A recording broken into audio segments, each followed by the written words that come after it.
200 or 300 giant shrews out there. I can see them. There were reports of a new species. They're more poisonous than snakes. The giant killer shrew. There'll be ample time to panic when they run out of food and go on a 24-hour forage. Like normal women. Wait a minute, you must be kidding. There are 200 or 300 giant shrews out there. I can see them. I'm not going.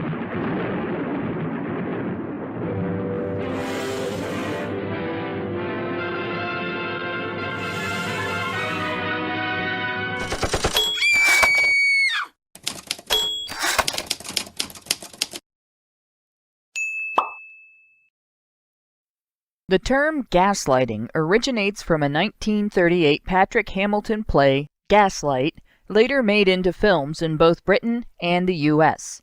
It is used as a psychological term referring to a pattern of behavior toward a target intended to make them question their own memory and ultimately their sanity. Are you trying to give me the double talk? Today, it is often used to describe emotionally manipulating others by undermining their confidence and calling their credibility into question. What makes you think so? Women's advocates often accuse individuals who do not automatically believe their narratives of gaslighting. They use terms like lived experience, her truth, and her reality to demand automatic belief of personal anecdotes related in support of female victim narratives. It isn't every day a girl gets murdered. Anyone who disagrees, even just with the narrative's proposed conclusions about men, is accused of gaslighting those women whose anecdotes are being used, or the individual promoting the narrative. I'm definitely not kidding. This goes so far as to include pressure to believe that a woman's take on her interaction with a man more credibly defines his outlook, motivation, and intent than his own personal experience of it. In fact, if his own experience contradicts her accusation, it constitutes an attack. Don't try to change the subject. It does not matter what he meant, only how she took what she heard. It does not matter what actions he took, or why he took them, only how she felt in the moment. And how dare anyone question that, because women deserve, in fact, to be validated. Doesn't she keep them lethargic for several hours? So you'd think there would be some similar sympathy when a man or boy describes having been victimized, right?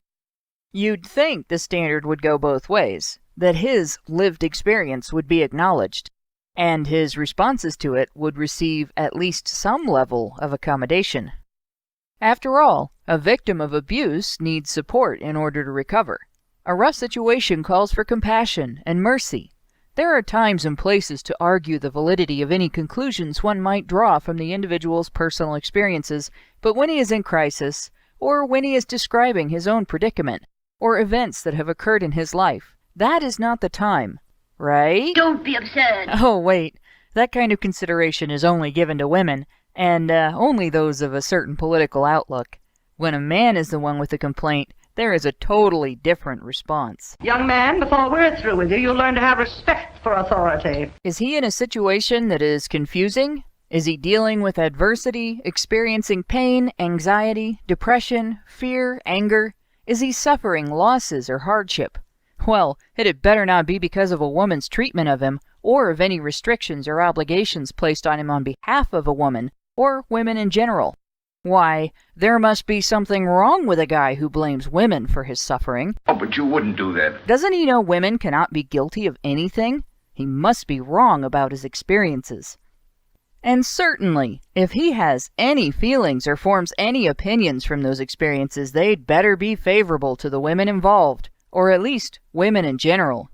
What kind of man blames his problems on women? A constant menace. Why, he must be one of those grisly little basement-dwelling, neck-bearded, involuntarily celibate pickup artists going their own way misogynistic cis-het white male oppressors. Otherwise known as the MRA. You can't trust those guys. Bunch of male supremacist losers. Come on, dude. Put down the tinfoil hat and back away slowly. Can you even prove those things you described really happened? Can you prove you weren't asking for it? Do you solemnly swear to tell us the whole truth and nothing but the truth? Does your mother know you talk like this about women? And that's not gaslighting at all, is it? When my friend Roger's ex-wife stabbed his niece's dog, family court finally issued a restraining order against her, but police refused to enforce it. Roger's ex-wife filed blatantly false charges, got caught lying to police, perjured herself, and even stalked him and his witnesses, all while a biased court turned a blind eye. It took myself and a whole team of his other friends working together around the clock to protect him from further false accusations and to put a stop to her abuse. Roger wasn't the first male friend I'd had who experienced a court system slanted against men. Jason was convicted of assault strictly because his ex said she was scared of him. Mark because a judge thought stopping a woman from stabbing him in the throat was abusive. Steve spent a weekend in jail for non-payment of child support because of a caseworker's typo. My friend Roger wasn't a wake-up call for me. He was the last straw. Witnessing false accusations against friends in multiple jurisdictions in multiple counties made it obvious that this was an area of systematic institutionalized discrimination against men, one that blindsides them all too often with life-wrecking force. I learned the importance of documentation, of seeing through and exposing false framing and other forms of deceit, and countering victim narratives used to disguise glaring fabrications as legitimate complaints. I sought out men's rights forums to share the tools I had seen work against false accusations, and soon realized that the false accusations I witnessed are a symptom of a larger, broader pattern of lies. Men stand wrongly accused of the ill-defined crimes of patriarchy, of privilege, and of toxicity. Spurious, distorted narratives created in women's name are used to push for a corrupt system that, intentionally or not, helps liars destroy men by stripping all men of a presumption of innocence. I want to provide you, our listeners, with the tools to fight back against those distorted narratives and the abuses they are used to support. I want to arm men against the lies used to dehumanize and demonize them. Most of all, I want men to be able to assert their own truth without fear that it will be buried under the rubble of society-wide false accusations. Ask yourself if that's something you'd like to see more of. Ask yourself if you'd like to support my efforts in arming fighters. And if your answer is yes, please go to www.feedthebadger.com. Thank you.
I can hear you just fine. Same here.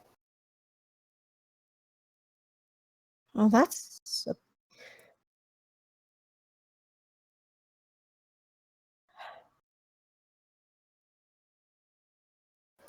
Yeah. Yeah, oh, we can definitely... they can hear us. Okay, well, that's interesting. Hi, everyone. How's it going? There seems to be an issue between Discord and OBS for Hannah there. We hear just fine. Yeah, it's okay, guys. We're definitely working on why that'll happen.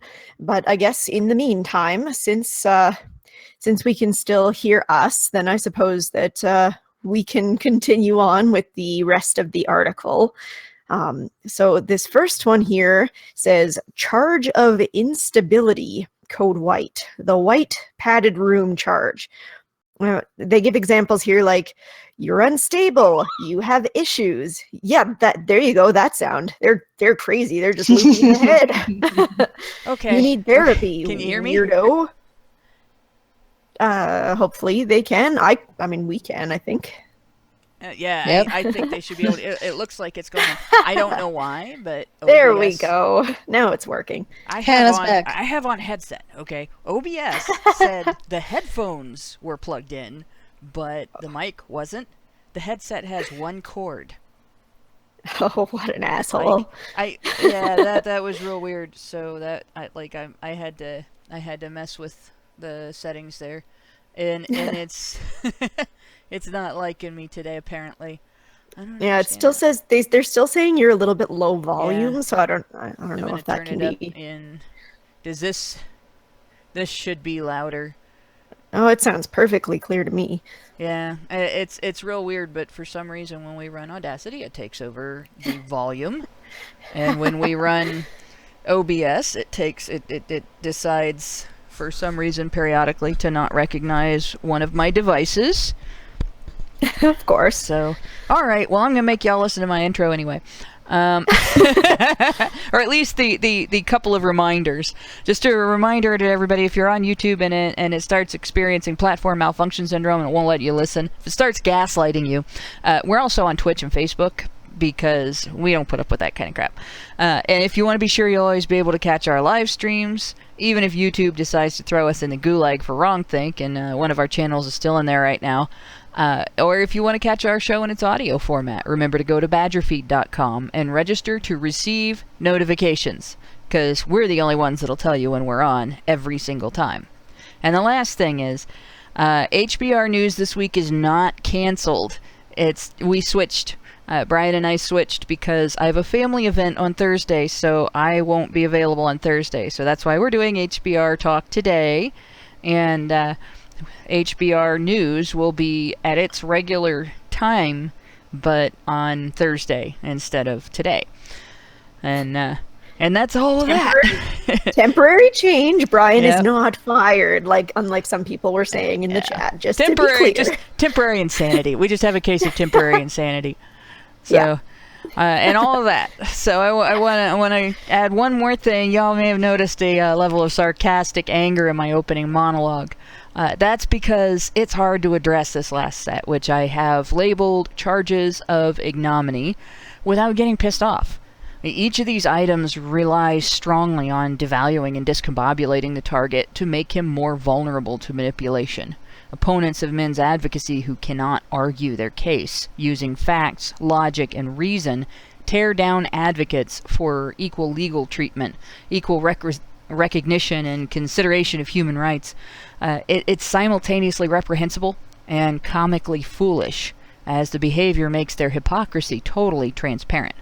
Sarcasm was the most palatable way I could deal with it.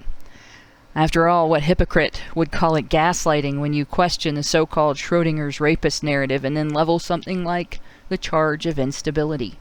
Which I think Prim started going over that already.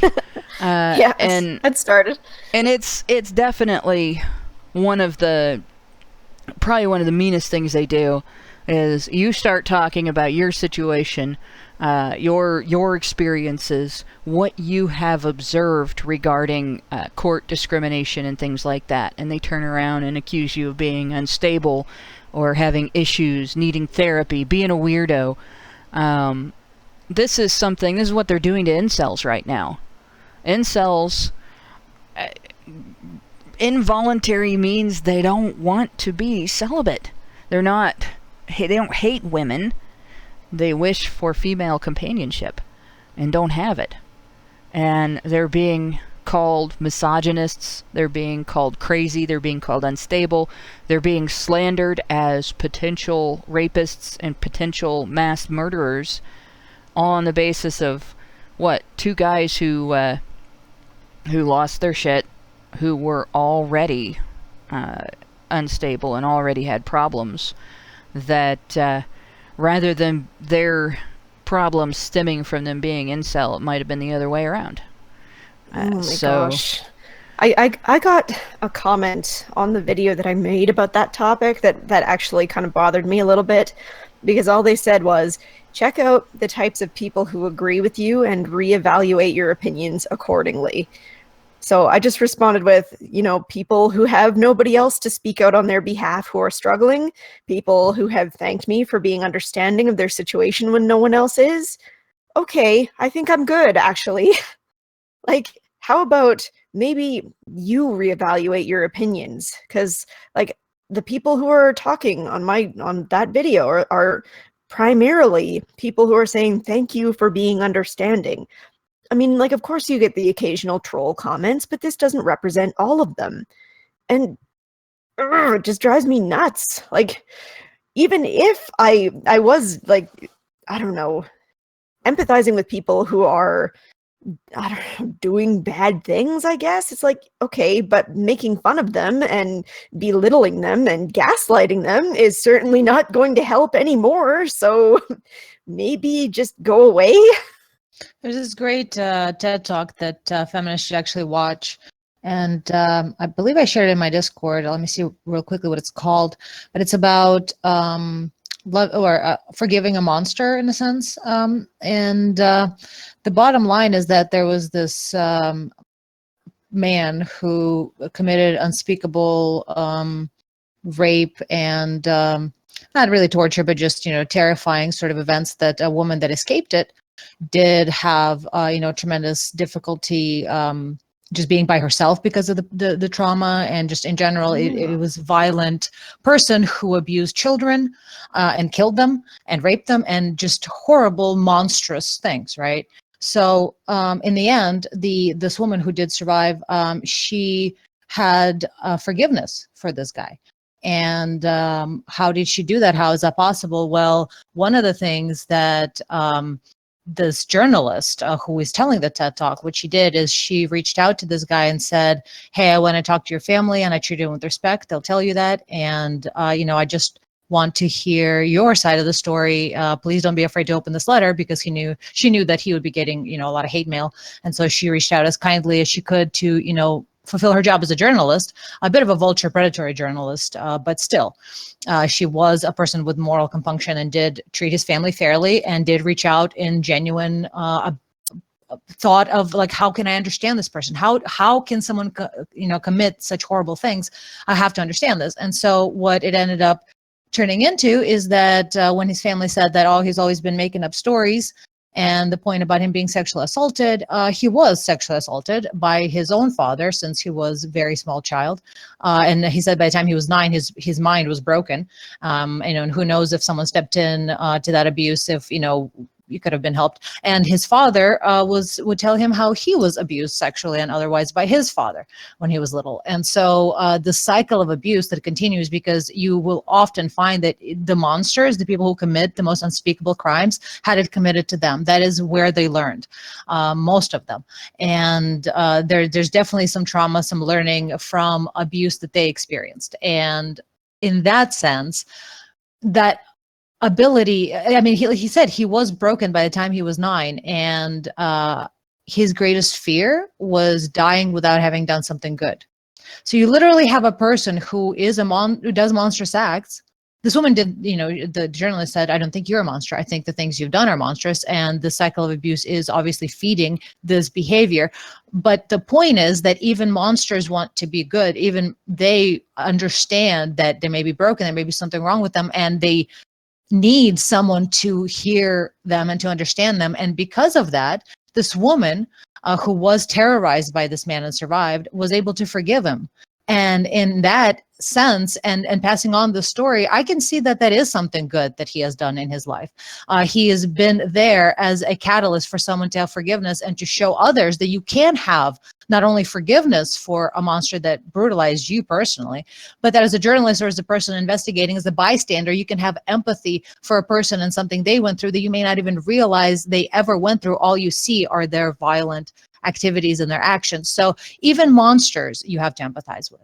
Oh, of course, most definitely. And I've seen people say, oh, empathizing with these people who say these terrible things is like empathizing with the KKK, and I won't empathize with people who dehumanize like people who are a different skin color from them. And I'm like, well, you should read the story about that one Black individual who stopped 200 KKK members from being KKK members by empathizing with them and befriending them. I believe it's a documentary form, and he has a collection of robes that have been turned into him by KKK members, because they were like, oh snap, these Black people that we're taught to hate are actual people. Like, we are even closer than I ever thought possible. We're similar.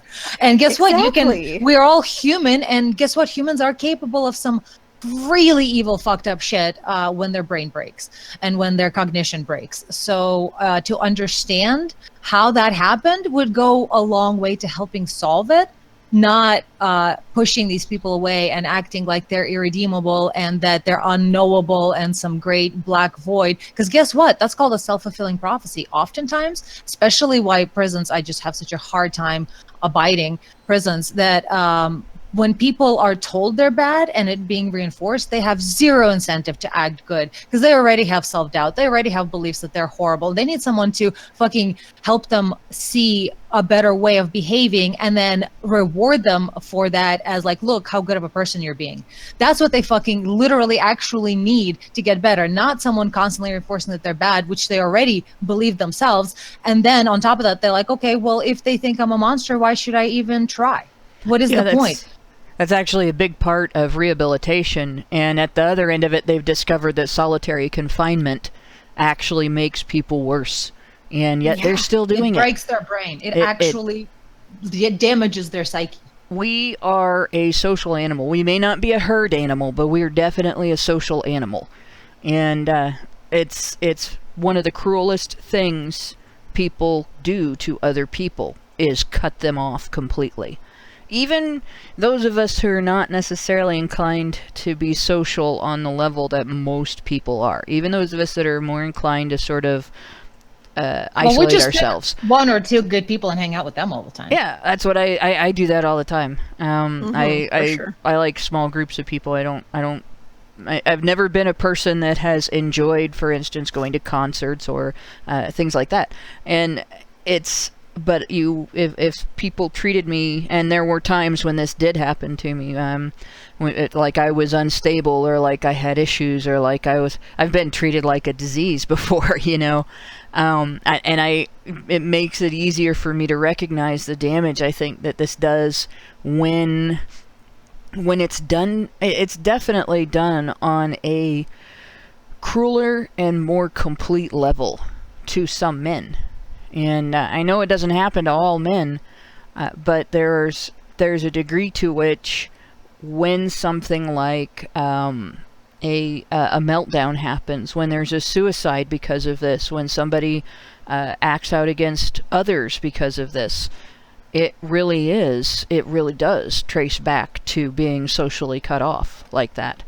And while, you know, I don't want to turn around and say you have to constantly be available to other people, because I can tell you I'm not, but you know, when you are still allowed to have your boundaries, but it isn't right to be cruel to others and to cut them off completely in terms of treatment as a human being and treating their outlook and their experiences of life as valid. You have to be able to recognize that when someone experiences it, they experience it from inside their skin, not in yours. And even if you disagree with their conclusions, it doesn't mean they're crazy. It doesn't mean they're unstable. It doesn't mean they're wrong. It doesn't mean there's something about them that you should criticize or eschew. It means that you got to look at their experiences and try to explain yours. And that's the biggest thing that opponents in the men's rights movement demand of us, but never are willing to return. And it's perfectly acceptable for them to disagree with our conclusions and give us good reasons why they disagree with our conclusions. But it isn't the same thing when they turn around and say, what do you mean you think it's discrimination when the court gives full custody to the mother and cuts the father out of the children's lives? You're crazy. Kids need their moms. They don't need their dads. That's not a rational argument. That's that's an attack, basically, and an ad hominem type attack. And it is not productive, and it's actually damaging. Now, one of the responses that the article recommends is pointing to peer-reviewed literature and asking the accuser if the target's mental or emotional condition can explain the existence of valid research on the matter. And that's a good way to really trip them up. If you're dealing with something like especially if you're dealing with something like you're talking about solitary confinement doing damage to the mind and making criminals that have been incarcerated and put into solitary confinement more likely to reoffend rather than more likely to be rehabilitated. And you get somebody that says, "Oh, you're just sympathizing with the devil. You have sympathy for the devil, but you don't have sympathy for the victims. You're nuts. There's something wrong with your thinking." That kind of thing. Oh, that drives me nuts. Really, because there's peer-reviewed research, and here it is. How do you account for that?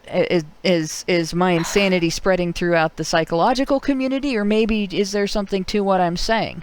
Well, not to mention, it's not mutually exclusive. Like, we can empathize for the victims of people like who have done terrible things, and we can also empathize with the people who have done the terrible things, because there are often like reasons why, like Anna was saying earlier, that their brain has been broken in some way, and we can empathize with that as well, and we can suggest alternatives to help them be rehabilitated rather than to force them into little solitary confinement rooms where they're never going to get any better. Yeah, I mean, one example I've given in the past, and I'll give it again, is I've run into people who are I can't remember the term for specifically having a thing for young teenagers, as opposed to pedophiles. They're like at that border between pedophilia and being able to have relationships with adults. And I've run into them, and the arguments they've made when I've said, "No, this is wrong. You can't just act on this. It shouldn't be." There we go. Somebody gave it to me. Hepaphilia. Hepaphilia. And the arguments they've given to me is some of those have indicated to me that they basically have had experiences in their lives that have instilled in them a bit of an aversion to trusting adults. And a lot of them, it was because somebody did it to them when they were younger. And it's that cycle. When you identify that, you could actually go back with that individual, if you were a therapist, and work on their ability to not fear intimacy with other adults. And that may change their preferences. And, this is something that, it may not be on every case basis. You're not going to see the same causes in every case because individuals are still individuals. But being able to identify stuff like that and being able to work with it and prevent further crime, and maybe turn a person who is in a very dysfunctional state into a person who's able to live functionally within society without getting in trouble, that's all good. Once again, though, this is one of those topics that's particularly laden with emotions, and the feels get right out there in front for most people, in particular the outrage. And you can't talk about it without pissing people off. And that's another one that you get, "Oh, you have issues, you need therapy. Shame on you. How dare you talk about these people like they're people, they're animals." And then my take on that, just like the Trump comment, I was saying this earlier before we started to the gals, animals are not accountable for their actions. They act on instinct. They don't have morals and ethics and values, and they don't have the capacity to think about something as being right or wrong. They don't necessarily have the level of the capacity for guilt that humans do. Humans can be accountable for their actions, and they should be. So calling somebody an animal or a monster might feel great. When it might alleviate your sense of outrage. It might make you feel better than the person, separate you from the horror that's in front of you. But it takes away their accountability. It absolves them of accountability for things that are either broken or malicious or both. And taking away accountability is a surefire way to increase crime. So I don't call people animals. There's a lot of things I would call them. Monsters and animals are not necessarily on the list. And yeah, we're animals, but we're not the same as other animals. We have that one difference. We have that level of awareness that other animals do not demonstrate. So, as far as I'm concerned, this easy demonization is this cop-out of easy demonization only leads to an inability to address the thing that causes us to feel the need to demonize. But before we go on to the next item, we already had super chats starting before the show, so I'm going to read some of them before we go on, so I don't have them all piling up at the end of the show. Hoki Bukisa gave us $1.99 and said, "First," and you definitely were, because that was before the show started. Frenchinator 2, you win. Yep. Frenchinator 2 gave us US $5 and says, "PJW thinks that incels go around and murder people, saying it is men, of course." And it's a weird thing for him to be saying. Yeah, there's rare female incels. You get a woman who is so bad socially and equally bad at things like hygiene and aesthetics, and maybe she lives in an area where there's not so many people. You'll find a female incel. And the other end of it is if you get somebody who is just absolutely abrasive to the degree that nobody wants to get close to her because everybody's afraid of her, you'll find yourself a female incel there too. But it's a rare thing, so that makes it easy for them to demonize incels, because it's much easier to demonize men. Yeah, and for Pete's sake, like, I mean, isn't it only 2 people that are confirmed to, like, have been involved in the incels community or whatever that have actually been violent? Like, I really, really don't think that there's this, like, epidemic of incels just going around and committing all the murders. Like, it's still an uncommon thing. It's still the vast majority of people belonging to this group.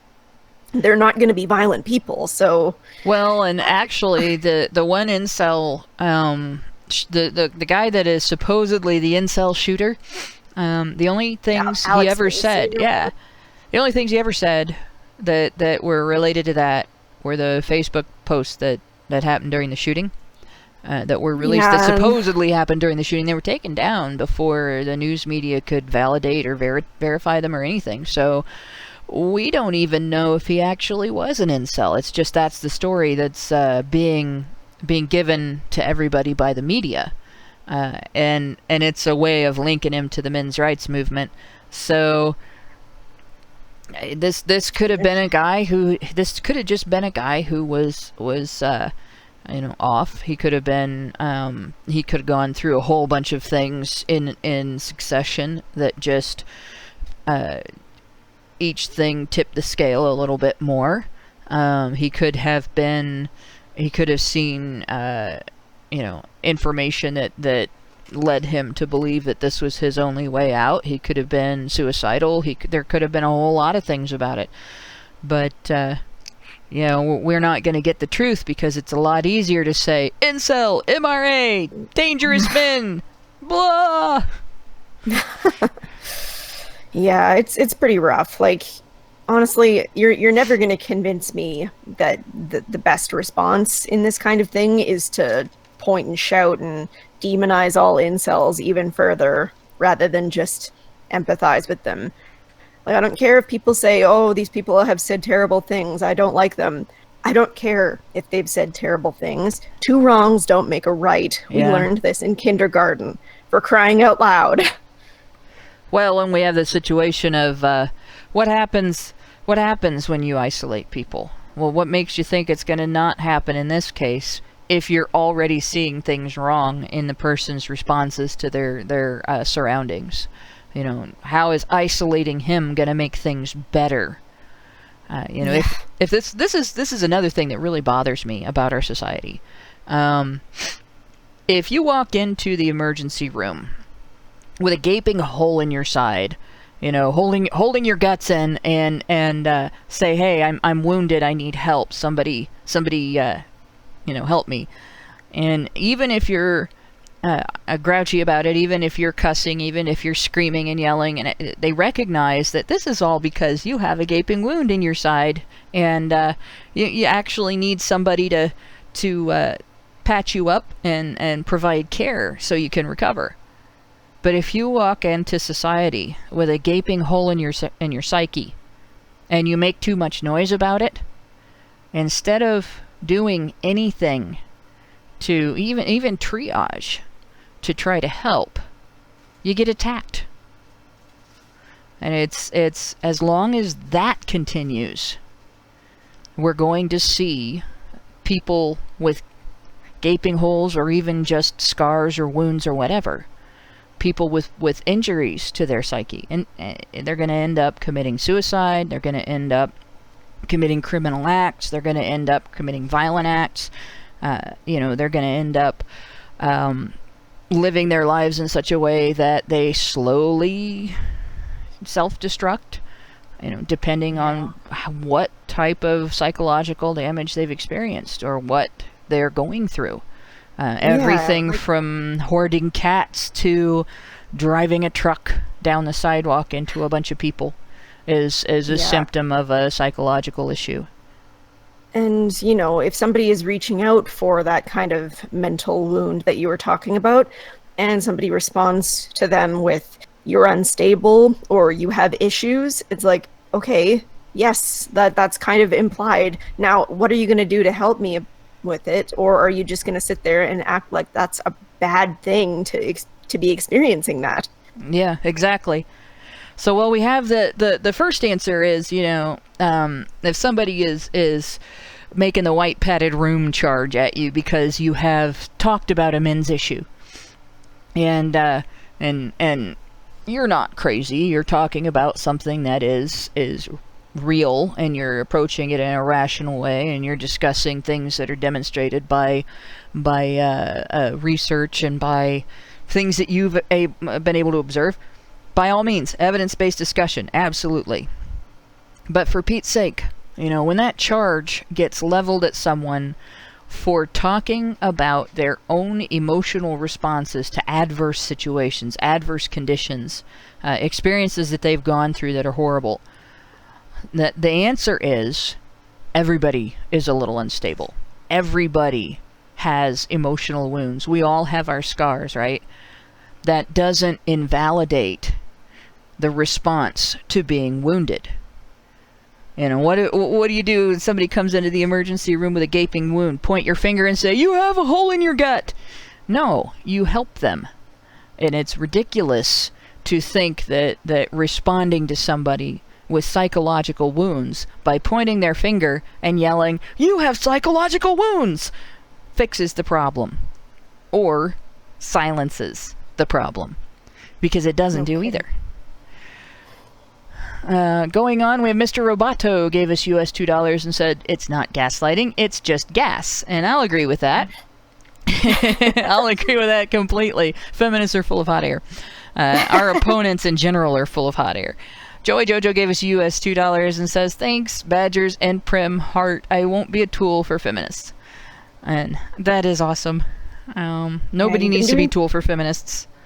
Exactly. And you've been doing really great with working hard to, keep a positive attitude. And it's just awesome to see. That is awesome. And I am glad to see that too. It really sucks that the therapy profession, that the psychological profession is a little bit too full of social justice ideologues. That's not going to be helpful. We have Master Rogue gave us US $2 and says, Prim is best, heart, smiley face. You flatter me too much, but thank you, though. And the Biotic Warlock gave us £2 and says, first time super chat from your resident gay Jedi, heart, coffee. Anybody coffee. Anybody that sends us coffee is good in my book. Unanimous. Yeah, that's right. It says unanimous. Okay, unanimous delivers. That looked weird to me for a minute. I love being dyslexic. Gave us US $5 and says, what's the name of the guy who got KKK members to come around? And Prim put in the chat after that, it says his name is Daryl Davis. Then I have 2 other super chats that I saw that haven't... Oh, there we go. Reed Moonblade gave us... Oh, here it is. Tomo Haas gave us US $5 and said, feminists say gay incels don't exist. Crap, I don't. Real guys. Thanks for the help earlier, Prim. Sympathetic satyr. And yes, no, they no do. problem. Happy to help. Yes, they do. I don't know if they recognize the fact that some people grow up in very small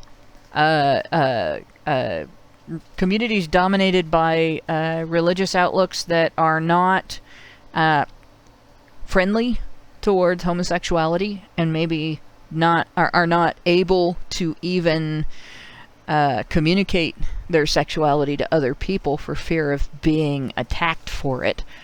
You might end up involuntarily celibate in that situation, simply because if you can't tell people you're attracted to the same sex, who are you going to get with? You know, if you're not attracted to the opposite sex, you just might end up alone for a while. At least until you get older and are able to move out of the community. And of course, in countries where they throw people off buildings for being gay, that's probably a lot more common situation. It's not necessarily so frequent today in the United States. It was really rough for people in the 20th century and maybe the early part of the 21st century, the earlier part, I should say, the 21st century, but I think things are straightening out quite a bit now. Reed Moonblade gave us US $5 and said, obligatory donation. I don't know what to say except trust the fungus. It knows the way. Maybe it's like one up fungus. That stuff is definitely the way to go. Oh, jeez. Then we have Florian Gutbeer gave us 50 knocks. I guess that means we've been knocked up, guys. One of the biggest issues is, he says, we have now is that normal people refuse to listen. It's easier to believe media and other radical groups like feminists, and that is a big problem. But you know, it's kind of an interesting phenomenon. I think pretty much everybody now knows somebody. Not necessarily like the 7 years in hell case that I was witness to, or the case in my hometown that went on for, now it's been like 20 years since I first started talking about it. It had been 15 years when I first started talking about it. The guy, I couldn't document that case as easily, but the guy really had no place to turn in that area at all. And there's case like that after case in my history where I've run into somebody that's gone through some sort of false allegation ordeal. And I think most people know somebody that if you start describing a due process related issue, they'll be like, I know somebody that happened to. And I think most people know somebody that's had, some guy that has had issues in his educational career, trying to obtain a standard education because he's a guy. I think most people have probably got somebody in their lives that has dealt with a policy issue in the workplace where they're discriminated against because they're male, where something isn't available to them because they're male. Everybody who knows a guy who has gone to college knows somebody who's been discriminated against because he's male. Because there are scholarships that are only for women. There aren't so many scholarships that you have to be a guy to get. In fact, women sue over stuff like that.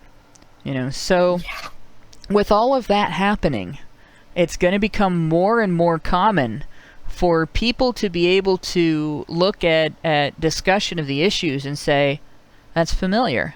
I recognize that.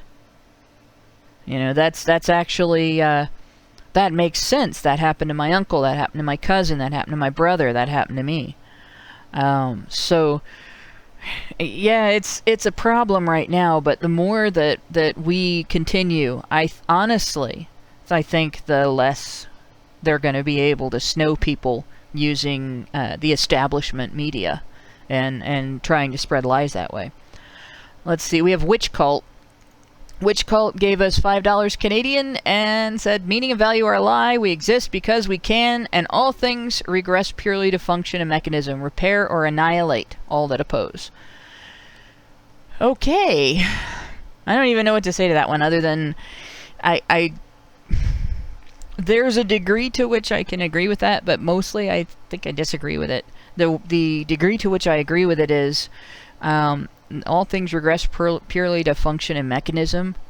I think with a lot of human psyche problems, a lot of psychological issues, one of our main failings is our lack of ability to emotionally handle confronting function and mechanism in the cases of people who have severe or particularly dangerous types of dysfunction. So there's, even in things that sound nihilistic, there still are grains of truth. And I don't know about annihilating all that oppose, but if you don't repair, you definitely end up with more dysfunction, and you end up with that life or death choice sometimes. You end up with that situation where you either destroy the person one way or another, whether we're annihilating them or whether we're locking them up for years and years in a prison, or you rehabilitate. And if we don't make the effort to rehabilitate, then yeah, we are annihilating. Thomas Dean gave us $1.99 and says, Prim says a boot, and heart. I swear I feel like I don't. I'm pretty sure I say, like, about is I mean, I'm so confused. But South you know of what? the border. I'm good with the in-joke, though. South of the border, when we say about, it sounds like we're saying ab out. And north of the border, when Canadians say it, it sounds like they're saying a boat. And you know, I actually worked with somebody who was from like far east in Canada, and they actually said a boot, and we would totally make fun of them for it all the time, like in a playful way, of course. I mean, like he knew he was having fun with it, and we tried to get him to say about, and he had to really strain to do it. Well, you know, you shouldn't feel too bad, because here in Ohio, where I live, we have a community that is spelled. It's spelled Versailles.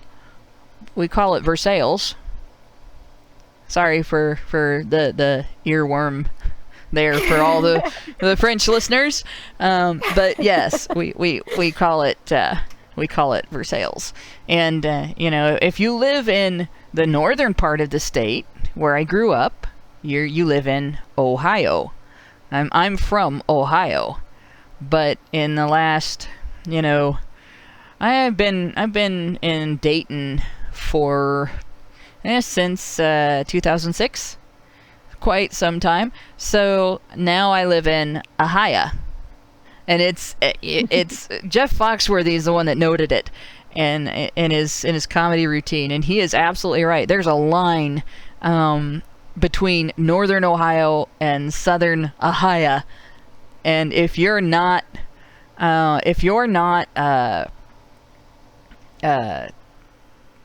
from one or the other, like if you're from one and you listen to the other, they sound completely different.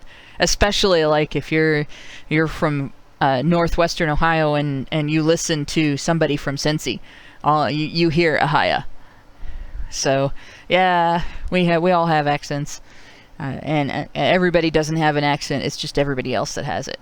And there is a Versailles in Ohio. There might be a Versailles in Indiana too, Matt Williams, but there is a Versailles in Ohio. It's kind of midway across the state. So on with our next charge of ignominy, accusation of ignominy, the charge of selfishness. I have to scroll down to the charge of selfishness because I was lazy and didn't do it while we were talking about other things. The discussion on this, the attack is self-explanatory, as Exposing Feminism says. It's a common charge hurled at men who do not want to be bothered with romantic pursuits. Examples being, you are so materialistic, you are so greedy. This gets thrown at MGTOW. So we saw the charge that's being leveled right now at incels, the padded room charge. And we're going to go to the opposite end of the spectrum, MGTOW. Guys who don't want to get in relationships, guys that don't want to get married and become fathers and so on. And they're accused of being selfish, of not wanting to live their lives for other people. This is one that really... The thing that gets me about this is almost a completely open admission by our opponents. And in the case of at least the more gynocentric end of tradcons, it is an open admission that they feel that men's lives are disposable, that they are to be used as to benefit women and children and their communities. And if they're not benefiting women, children, and their communities, they're not living as men. And that charge of selfishness is a way of saying, you know, you're still a child, you're not an adult, you need to grow up, you're not doing your job as a man, and so on. When the reality is, if you look at the men going their own way phenomenon, and I hate to call it a movement because they're not really organized. It's not like this lockstep, you know, rank and file, you do this, you do that kind of thing. But a lot of men have chosen not to participate in this system because they see it as damaging, not just to themselves, but to humankind in general. And so they are actually doing their service to society by refusing to participate in society's self-destruction. And they get accused of selfishness for it. And of course, at the other end of it is everybody has the right to decide the course of their own lives. And if somebody says, I don't want to be a parent, I don't think I would be a good parent, or I might be a good parent, but it's not something I have as a goal, or even I don't want to be a good parent right now. You know, in the case of women, we're allowed to say that, and everybody's like, oh, you're making such a wise decision, that's a great idea, put your career first, blah, blah, blah.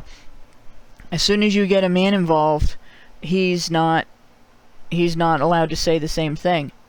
You know, when it's a married couple, we're not having kids. Really, you're going to go childless in a society where we're not producing enough children to provide for the next generation. You know, that gets thrown at you. You just want to, you don't want to share your life with anybody. That's so sad. That gets thrown at you. And the idea that you're just too selfish to provide care for a child, as if there's a child being neglected because you guys didn't get pregnant, which is ridiculous. That's thrown at you. And the response that exposing feminism gives, so it may be beneficial to turn the accusation back on the one pressing the charge. For instance, one may retort, so you're saying I shouldn't spend my money on myself, but should instead spend it on a woman like you, and you accuse me of being selfish? Just what were you planning to do for me anyway?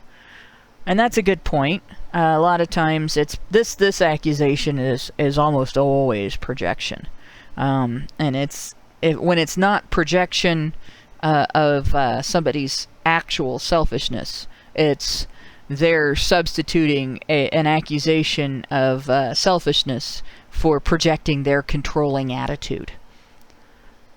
Well, and I mean, not to mention, so what if somebody wants to spend their money that they earn on their own things that interest them? Like, since when did you, a random person, presumably on the internet, because most of the time I don't think that people like this are going to have the balls to say it in real life, but since when did you have the right to determine how people who have earned their own money spend that money? Like, last I checked, you didn't have a control on these guys' lives, and maybe they like to have like cool shiny toys. Like, so what? Like, are you like some Tibetan monk that doesn't want to have anything fun in life? Like, I don't know, it's just such a silly thing. It's like the people who say like, oh, it must be so lonely to live your life without kids. It's like, you know, I eventually would like to have kids one day, but like not having them right now, like no, it's not especially lonely. Like I have friends, I have my husband. I'm pretty happy the way things are, and I can see people who never want to have children are probably in a similar boat. Like different strokes for different folks. Stop telling people how to live their lives, basically. It's usually people that have kids themselves, so they're just trying to rope you into the bad decision they made, so they feel less bad about it. Yeah, talk about selfish. And honestly, this is something else. All right, you look at a lot of opponents of the men's rights movement, you find people who there's two camps again, and there's tradcons who are MRAs, and I recognize that. So when I talk about this, I am not demonizing all tradcons, but there is a segment of traditionalist conservatism that is very gynocentric and very authoritarian. And you get to the authoritarian end of it, you have this everybody has to do what I'm doing, or what I'm doing is not valid. And that's a form of selfishness in and of itself. At the other end of it, you have the social justice end, where they're supporting the single mother household, and the idea of you not wanting to become a parent, you not wanting to support a single mother or a wife. They are offended by that because their own choices are already cemented, and they don't want to admit that it's a selfish choice to put a child in a bad situation just because you want to be a parent, or just because you want to screw around and you don't want to deal with the consequences. That's one of the things that I think a lot of young women especially don't consider before they have kids. Is like, you can do anything, like Jordan Peterson says, you can do anything but not without consequences. Well, the choice of becoming a mother, the consequences aren't necessarily all going to hit you. There are a lot of consequences that hit your kid, and there are a lot of them that you can't protect your kid from after the fact, after you've made that decision. So there you are, dealing with the fact that your child is facing the consequences of your bad choices. And you can't prevent it. You can't stop it from happening. You can reduce it. You can work as hard as you possibly can to make up for your bad choices. But you can never make things for your child as though you had made the best choices in planning. And it's not. I'm not saying that it's selfish once you're in that situation to deal with it however you can, but it is selfish to be careless. And it is selfish to condemn other people for not being careless, so you can feel better about having been careless yourself. We were just watching another TED Talk last night about this very topic, where a woman was talking about going through a voluntary sterilization when still fairly young, and the difficulty which that actually presents if you actually do try to do that. There's a variety of social and even monetary, obstacles that people will a lot of women have actually exhausted themselves and their finances trying to get this done. And the doctors and the system essentially is set up to discourage it on every corner. And as the speaker said, that when she has a child, well, the biggest things that they mentioned is, okay, well, what if you change your mind? What if your husband, what if your partner wants, to have kids later? Like, what if, and she says, well, okay, if I do go through this decision will affect only myself. However, if I have a child that I wasn't prepared or willing or ready to raise, then that affects also that child. So in one instance, there's not harming anyone, it's just one's choice over one's body, while having kids when you're not ready for them harms other people, not just your kid and you, but potentially other people. As I mentioned from the previous story, that sometimes, having kids with particular partners or having kids when you really shouldn't, because you're not in the right place in life, can lead to lasting damage in those kids, and then they will pass that on to other people. This is something that I actually had a bit of conflict over the sterilization thing myself. When I was in the process of having the C-section done when I gave birth to my son, I thought of having my tubes tied. And I really seriously considered it. It was kind of hard for me to articulate and deal with all of the situation that was happening as I was drugged. You don't go through a C-section undrugged unless there's something really, really wrong with your situation. But in any case, the idea occurred to me, and I brought the idea up. And my mom was worried that I would regret the decision later. And I always wished that I had been a little bit more lucid, because if I had been a little bit more lucid, I would have stood up to her, not physically, obviously, and said, I have a child that I'm responsible for, that's my child, that's born now, that I want all of my resources to go towards my family with my child and my 2 stepdaughters. That's where my resources need to go.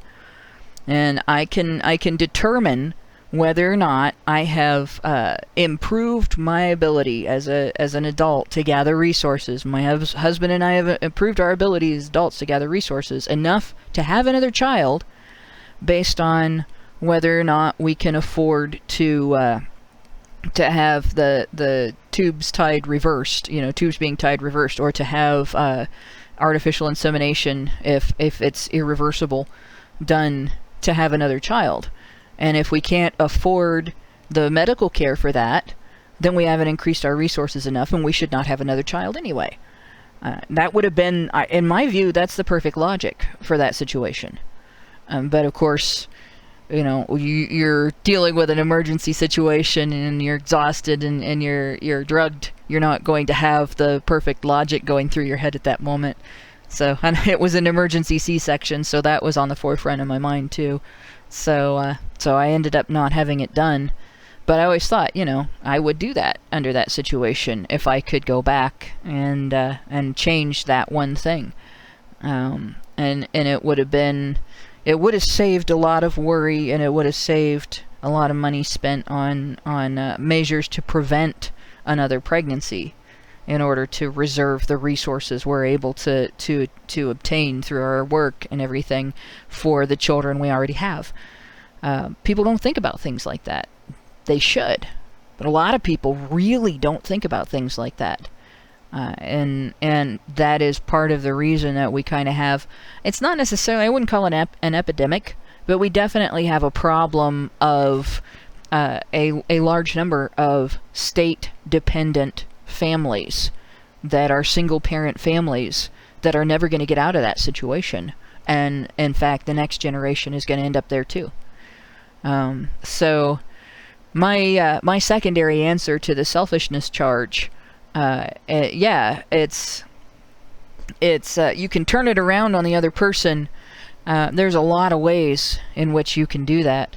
And the other thing is it really selfish to take a rational and consequence recognizing approach to your life? Is that selfish, to recognize the potential consequences for your actions on any of your potential children, and taking what you consider to be the wisest course? Because if that's selfish, I think most of our ancestors were pretty selfish people. And obviously, being selfish is part of humanity, and anybody who isn't is abnormal. And if that's not selfish, then the individual demanding that somebody stop being rational in their approach and stop considering the potential consequences to their actions and stop measuring what they do by what their goals are and what results they want to have versus what results they want to avoid, that person might want to consider whether or not they're being selfish. Yeah. And we got some more super chats. We have... Let's see. Joe the Bull gave us US $10 and says, I need a new name. How about Irving Snot Pockets? There you go. Frenchinator 2 gave us US $5 and says, my grandparents told me in a letter that they're living through me. Made me groan. Well, as long as they're still living, I think they're living through themselves, but they might be enjoying hearing about your life. My parents are enjoying hearing about my life, and they're enjoying hearing about the kids' lives, but they're still living their lives. Yeah. You think about the older you get, the more you enjoy watching young people experience things that you did and deal with the same questions and issues and problems that you did and come to their own conclusions and everything. I guess it's just part of aging. But let's see, we got Karn33333 gave us US $2 and said, so Hannah can afford new underwear. Or whether that ER is new emergency room underwear. No. See, it's air conditioned, and that's good. So I can afford air conditioning if I don't buy new underwear. Much more important. Yes, and if the air conditioning is also a feature of the underwear, well, that's just the way it is. Mr. Roboto gave us US $2 and said, feminist does not care about children.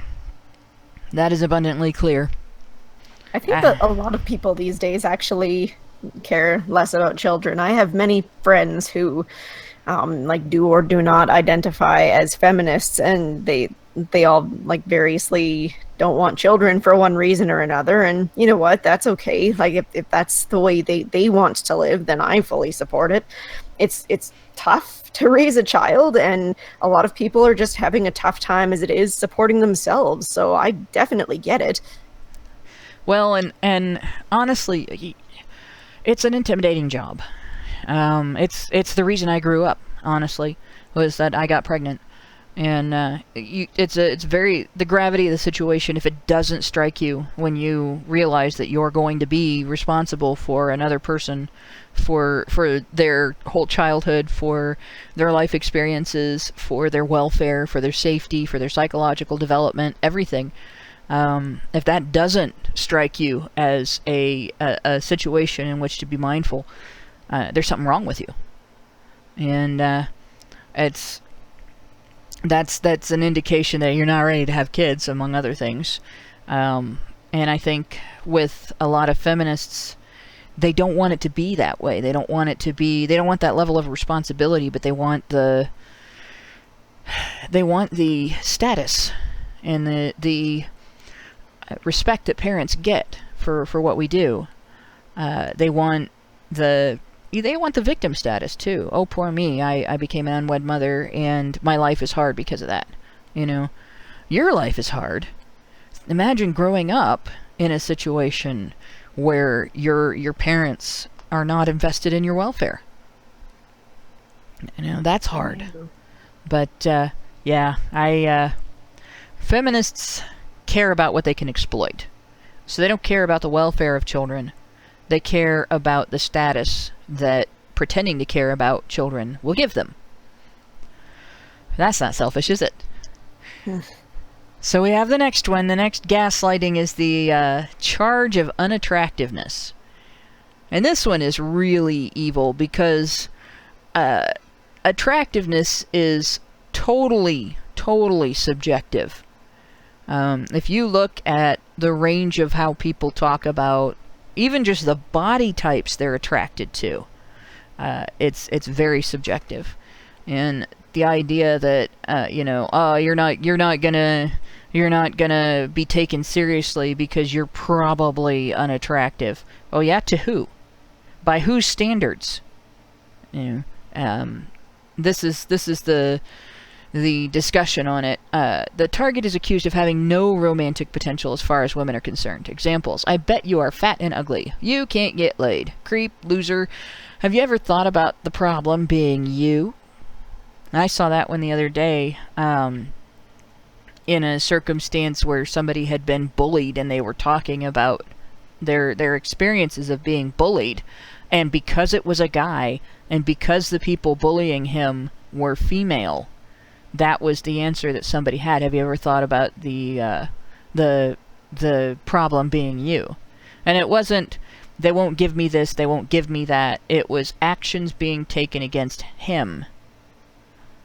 People going out of his way to do things to him And instead of, just being isolated or ignored, it was actually people going out of their way to hurt him.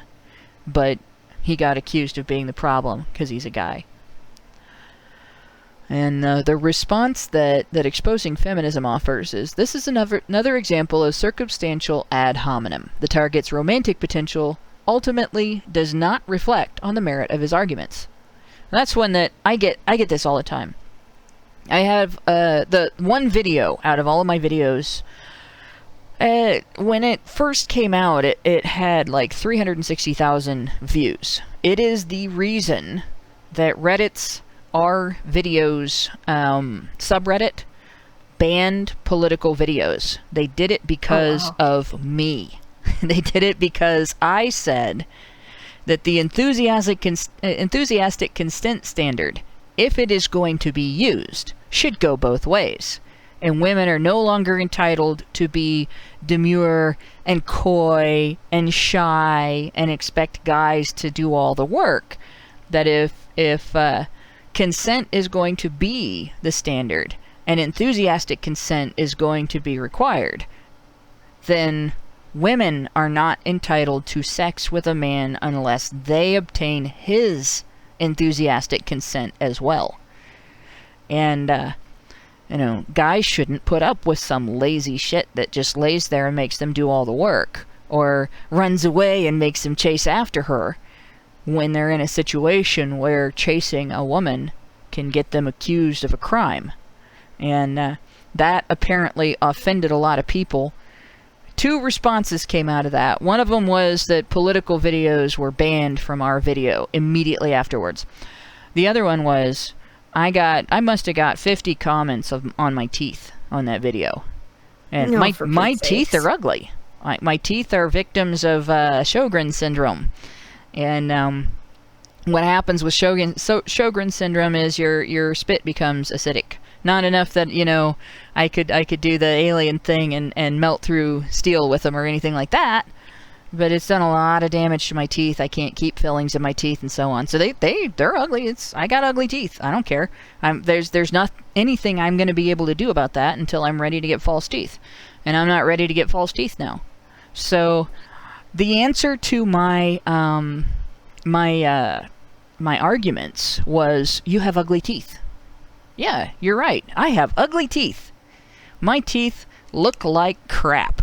My teeth look like they belong in a minor from the era of the 49ers. The minor 49ers. That's my teeth look like that. Does that change whether or not the enthusiastic consent standard will only be valid if it goes both ways? Does that change whether that matters or not? Does that change whether men have a right to be treated with respect and dignity like human beings, the same as women do?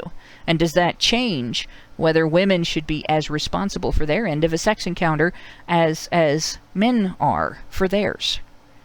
Which, by the way, is a lot more fun than running away and making him chase you and laying back and doing nothing while he does all the work. You miss out on a lot of stuff when you sit on your hands. Yeah. Well, and it really is such a pointless thing to say. Like, it just totally dismisses your argument. And like, it's really frustrating too, because I'm sure that you spent a lot of time constructing that argument, and to just have somebody come out there and say, oh yeah, well, your teeth are ugly. Then it's like, come on, is that really the most intelligent thing that you could have said in response to this? People who make those kinds of comments just kind of drive me nuts. It's like, haven't you ever heard the saying, if you can't say anything nice, don't say anything at all? But, I mean, it is the internet, and people are going to say what they're going to say. Yeah, and unfortunately, I think a lot of times they don't think before they do. Oh, that's very true. And this or they don't finish your video before they say it. Like, yeah. God knows I've had so many people like calling me a feminist or saying that I condone violence on my other video, and it's like, okay, clearly you only sat and watched like the first 2 minutes before coming to a conclusion. I mean, I know that the internet has a very short attention span, but still, you can do a little better than that, can't you? My favorite is when I make a video, and which I haven't done in a long time, but when I've made a video and somebody watches the first 2 minutes of it and then comments, "Why aren't you talking about," and then lists a thing that I talk about later in the video. Why aren't you talking about this thing that you're going to talk about later in the video that I haven't seen yet because I only watched the first 2 minutes? But yeah, this is the other thing about this is, this goes back to our opponent's entitlement to judge, and it's something that one of the things about it that makes me irate. Feminists do not like memes like the one with the dumpy looking chick that has the sign, "This is what a feminist looks like," and she just looks like she's not unattractive. She just looks like blah, there's no spark of an inner attractiveness there either. And like I know you guys know what I mean. I've run into people that are not conventionally attractive, that are attractive because of who they are. The person that they are sort of shines through in their posture and their expression and their eyes and so on. And that image doesn't have that.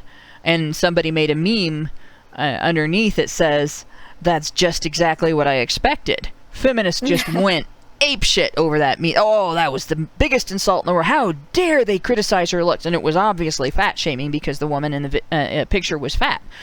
They cannot stand the idea of being called unattractive and having their opinions, their responses to men, their demonization of men, be attributed to their unattractiveness and to the idea that maybe men are not interested in them. But boy, they have no problem turning it around and using it on men. You're just a fat, lazy, ugly neckbeard living in your mother's basement that hasn't had a date in 20 years and you're only 20 years old. It's really hypocritical. Like, I have no problem refraining from, in seriousness at least, attributing anything feminists do or say to their looks. I have no problem refraining from attributing anything feminists say to their sex lives, at least their inability to obtain sex from somebody, to find a relationship, but only if they are going to live up to the same standard.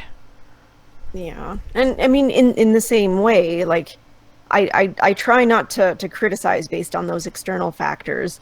I try not even to, like, necessarily criticize, like, them specifically. It's like, okay, you are, like, expressing some bad ideas, and here is the logical reason why what you are saying is bad. But I try never to say, like, it slips out, obviously, the occasional, "Oh, this person is an asshole." I try to avoid doing that as much as possible because, like, for the same reasons that we were talking about earlier with doing the same kind of thing to incels, how people will say, "Oh, you're a monster," and we're like, okay, well, that's not cool. I try not to do that to feminists. It's like, you're not an asshole, but you are behaving like an asshole right now. Because hopefully, if you can, like, convince them of, like, the reasons that you're saying what you are, of what we're doing, what we do, it's like maybe they can eventually see, I am being really unkind to these men who are suffering. I mean, it's a distant hope, but I hope that we can change some minds. And we're never going to do that by slinging, like, shit at people that doesn't actually address the points. Like, saying, "Oh yeah, you're fat and ugly." It's like, okay, well, that doesn't do anything. That just causes people to get defensive. It hurts feelings. It doesn't address any points. It doesn't do anything. Nobody on either side should do that because it's pointless.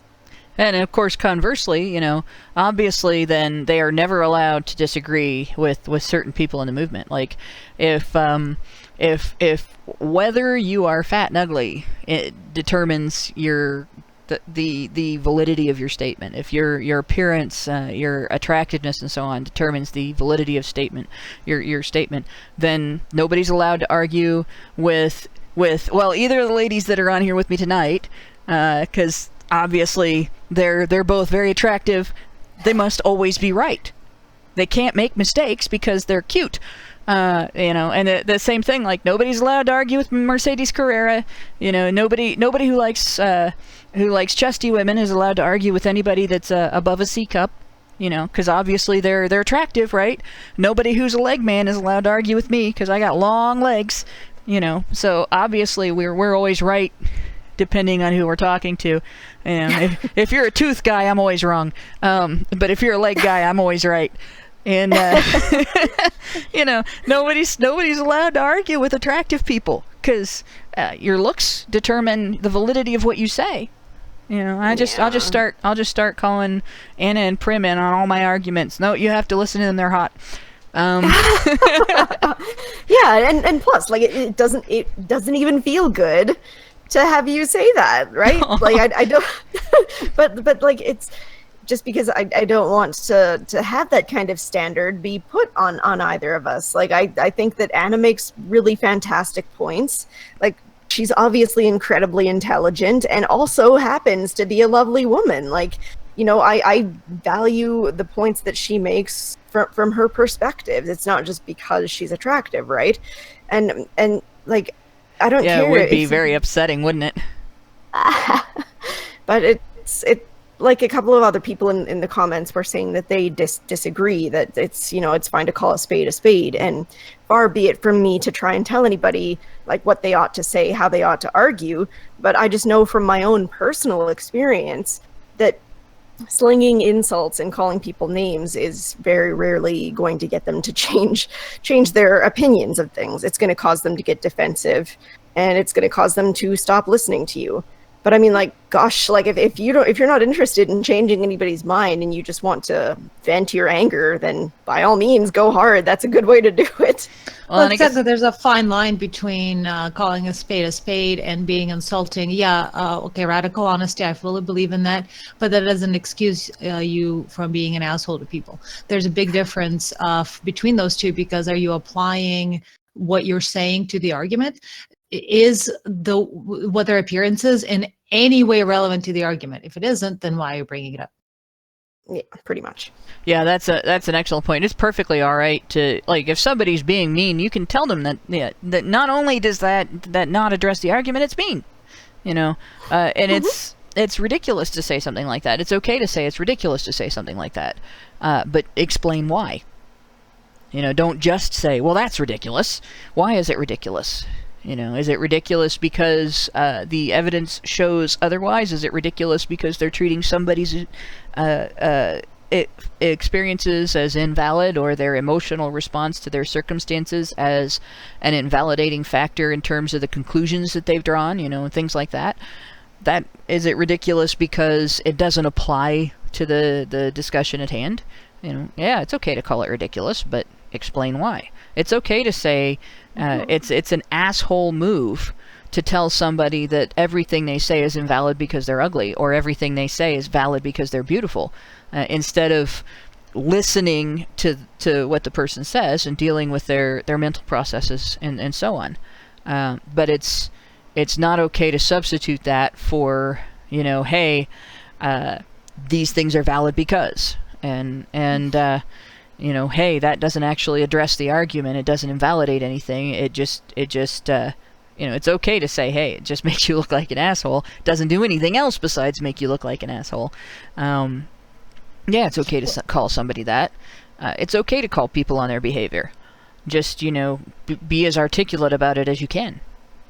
Well, and also just to, real quick, because it's relevant to this exact conversation, something from the super chats is that I don't think it matters if you're attractive and then going to activism, because no matter what you are, people will point at that and use it as some sort of straw man. Just look at what happened to Anita. On one hand, you have feminists who are land whales and they're mocked for that. And then on the other hand, you have Anita that is mocked for all of her symbols of female gender representation, such as red lips and hoop earrings. So, yeah. and she is attractive and, perhaps even by conventional standards. So I damned if you do, damned if you don't, when it comes to people looking for any excuse to tear down your arguments in their minds by going after ad hominems and the way you look. How true. Yeah. It undermines your argument when that's your only argument. It undermines everything else that you're fighting for. I'm going to go into the super chat since we started with one. Let's see. We stopped with this one. Polaris 58. Huh? You made a line. I tried to make a line. Yeah. That's perfect. Polaris 589 gave us US $2 and says body types thick. That's with 2 C's.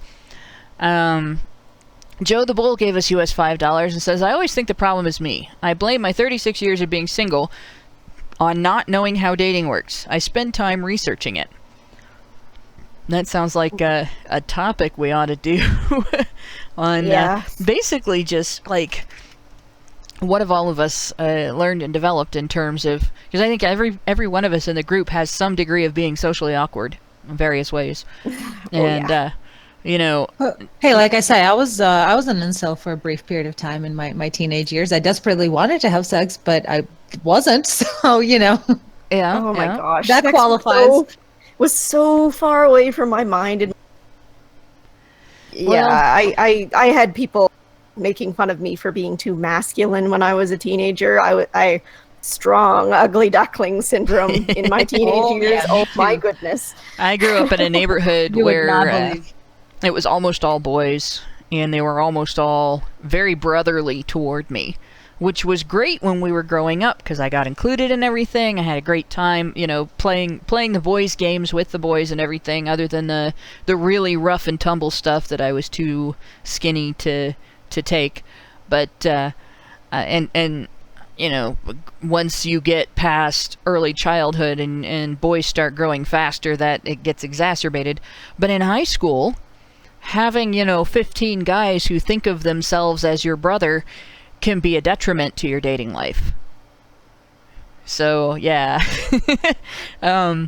I dated guys from out of town more than I dated guys from my high school because they were all afraid of the guys I grew up with, and that was just the way it was, you know. I think we all had that kind of situation. I think everybody had awkwardness when they were growing up. That would be a really good thing to discuss. And you get up to you know, I was 27 years old before I got pregnant. I was 27 years old before I got into a genuinely stable relationship. I had some long-term relationships, but stable, I wouldn't call any of them that. And I think that happens with a lot of people. Oh, sorry. My computer just decided to update something and made a noise. The noise that it makes when OBS goes offline. I'm like, did I just lose OBS? No, I didn't just lose OBS. But in any case, this is something we probably ought to do a show about. How to deal with connecting with other people, because dating isn't.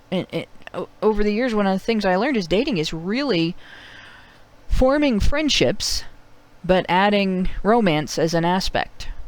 And that's the hardest thing for people to get.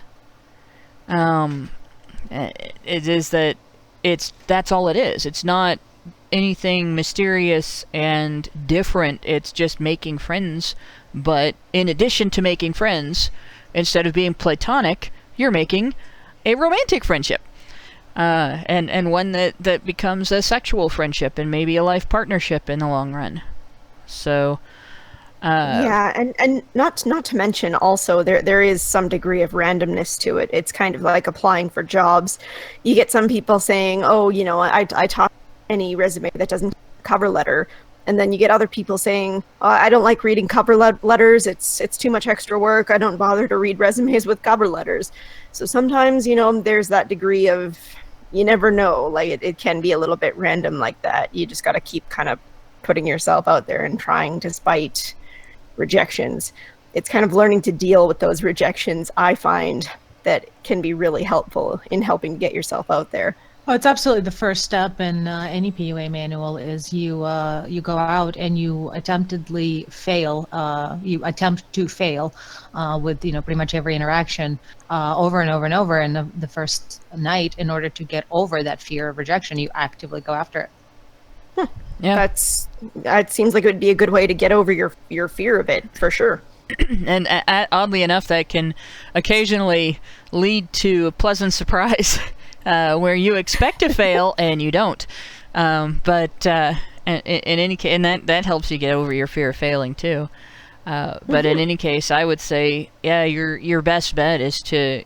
There's two things you really got to remember when you're dating. The first one is, like I said, it's you're forming a friendship that has the potential to become romantic and sexual, and if you do that, it'll get you a much longer way toward finding a partner that actually is going to care about you. The other thing is, a lot of guys treat dating as though they're on the auction block, but the women are all the bidders. The guy is applying for the job of boyfriend and husband, but the woman is not applying for the job of girlfriend and wife. And that should not be the case. You know, you may be under evaluation, yeah, but she should be too. You have every right and a responsibility to vet a potential partner for character and for compatibility and for your preferences. It's perfectly acceptable for you to have body preferences. It's perfectly acceptable for you to have personality preferences. You want to date somebody that likes some of the same things you do, but not everything you do, so you can do some things by yourself and she can do some things by herself. You know, somebody that has the same level of interest and affection that you do. You know, that kind of thing. And it is perfectly acceptable, in fact, rather important to pay attention to those things. So those are your two big things that you're going to pay attention to. You know, you don't want to try to date somebody that you would never consider being with for the rest of your life, because it's very easy to bond with somebody in such a way that you don't want to separate from them afterwards. You don't want to walk away and go be with somebody else. You don't want to stop dating them, and you don't want to get stuck with somebody that you're not able to form a functional relationship with. You know, so. But like I said, this is a subject we really could do a whole show on approaching relationships, and maybe not necessarily pick-up artistry, but actually how to make connections with people and how to form functional partnerships and things like that. Yeah, for sure.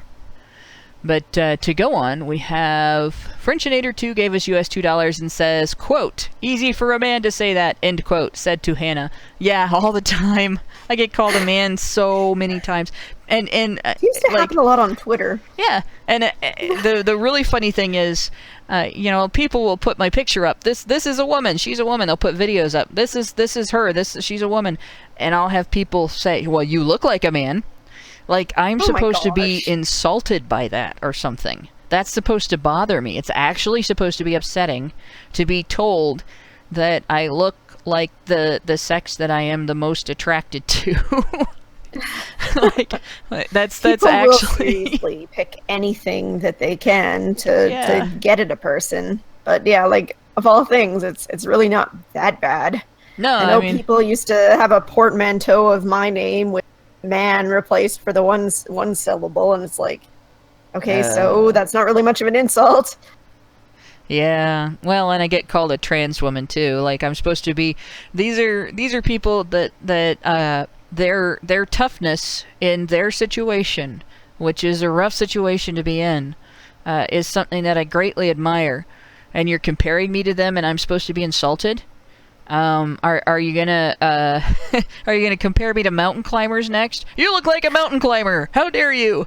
You know, thanks. Really? But yeah, easy for a man to say that. Okay, so what if I was a man?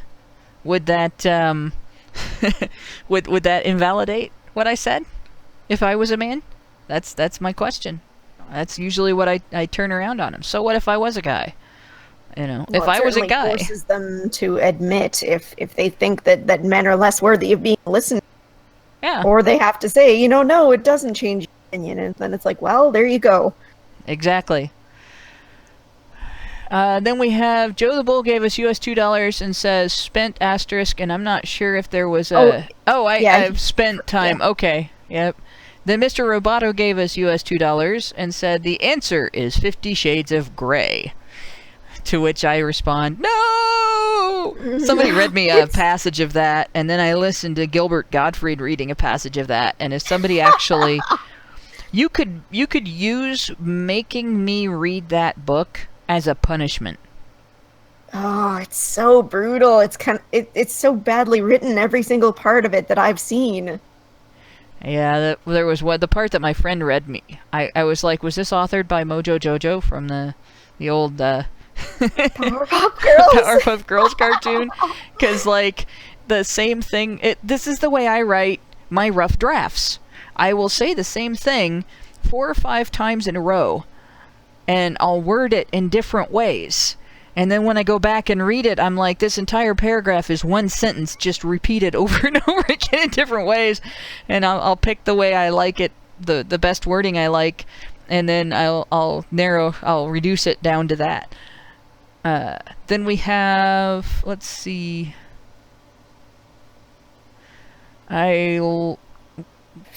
Oh, there it is. Okay, it's the page jumped up. French and Air 2 gave us US $5 and said, I find that I'm getting a romantic feeling around you guys. I try to keep in mind that we don't know each other. Just what I noticed. There's a phenomenon. This is, all the stories of the princesses that fall in love with the prince that rescues them from the dragon or the dungeon or the, I don't know. Like the opposite whatever. of the Stockholm Syndrome. Yeah. The Copenhagen Syndrome. Yeah. And it's when someone fights for you, or you recognize that someone is fighting for the same thing you're fighting for, that can lead to those, that can lead to that kind of romantic feeling. And of course, at the other end of it, when you are the knight in shining armor, you have your own, that can lead to that as well. But at the same time, it is fun. Sorry, I didn't mean to interrupt you go there. I was just basically saying, like, when you kind of go through life and you're not really having like a lot of support anywhere else, like when you kind of get that support from a certain segment, like you get it from some individuals, then it's easy to kind of form that sort of feeling. It's really not an unusual thing to experience at all. Yeah, no, it's not. It's something I noticed even when I was a kid, because I grew up in an area where the kids, if you had a conflict with another kid, you didn't go tell your mom, and they didn't go tell their mom, and the moms didn't go meet and have a discussion about it. You didn't stand in your backyard and yell at them, you can't come in my yard, and they didn't stand in their backyard and yell, I don't want to, You went to the park, and you duked it out, and when you were done, you made up and you played together. And but every so often, there were bullies, there were kids that would pick on the littler kids, and there were also kids in the neighborhood that were kind of regulators that, if they ran into that kind of bullying, the response to bullying was to demonstrate to the bully that there's somebody bigger and stronger. And you'd see that same thing, somebody be picking on some little girl, and a guy that's bigger than he is, or a girl that's bigger would come along and show him who was boss, basically. And all of a sudden a new friendship is formed. Because of that bond of, I saved your butt. It's just the way people are. Let's see, we're going to go on with... Hoki Bukise gave us US $5 and says, like it or not, it's true. If you're going to get into activism, get fit. The world is the way it is. And I'm going to agree with what Anna said earlier. There's a degree to which that's true, but it still doesn't... It's not invalidating. You can't let it be treated as invalidating when... someone attacks your appearance instead of your arguments. But it's not to say that getting fit is not a bad goal, or is not a good goal. It's a good goal. It's an important goal. It's just not, you shouldn't do it just to be taken seriously by other people. There's a lot of other good reasons to be fit. So, not to mention, the health aspects of it. Like, that's really the biggest reasons. Jazzy Jeff Gaming gave us US $10 and said, relationships are tricky, especially in this hysterical environment. I've heard it said that you should approach a woman as if she's the one who's going to introduce you to the one. Well, that happens a lot, actually. That's actually a really, really brilliant idea, because then you don't have the pressure of performing in front of them, and you can just be yourself, which is essentially confidence in oneself is what women look for anyway. So that's pretty awesome advice. Well, and if she's not the one who introduces you to the one, she may be the one you learn from when you're preparing yourself to be ready for the one. And meanwhile, the one is going through the same thing with some guy, learning to be a better person and learning to be better able to deal with relationships. So, yeah. Hoki Bukisa gave us US $5 and says, at Anna, there's a reason that people don't go after Cassie J ruthlessly. Yes, they do. I was about to say, I've been waiting to talk about this for so long. Now, there are people who don't, but and it's about her meekness and attractiveness, and let's not forget female. How do you deal with the affection from men? I feel like it comes across separate. That's completely different. That's different. That's different. No, for sure, dude. You should check out some of the interviews that she did with Australian and potentially even Canadian news, but they, interviews on air. They were where vicious. They're, looking at each other. They're looking at her, and yeah, absolutely were vicious. Oftentimes being meek is exact opposite of what works.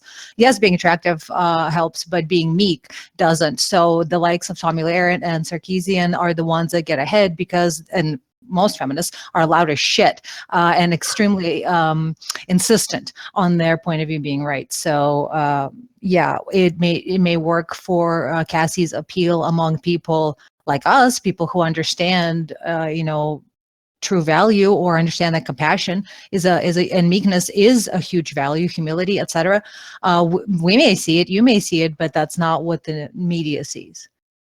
And now one thing that is valuable with Cassie J, because she does come across as meek, and she is very personable. She's such a sweetheart, and she is cute.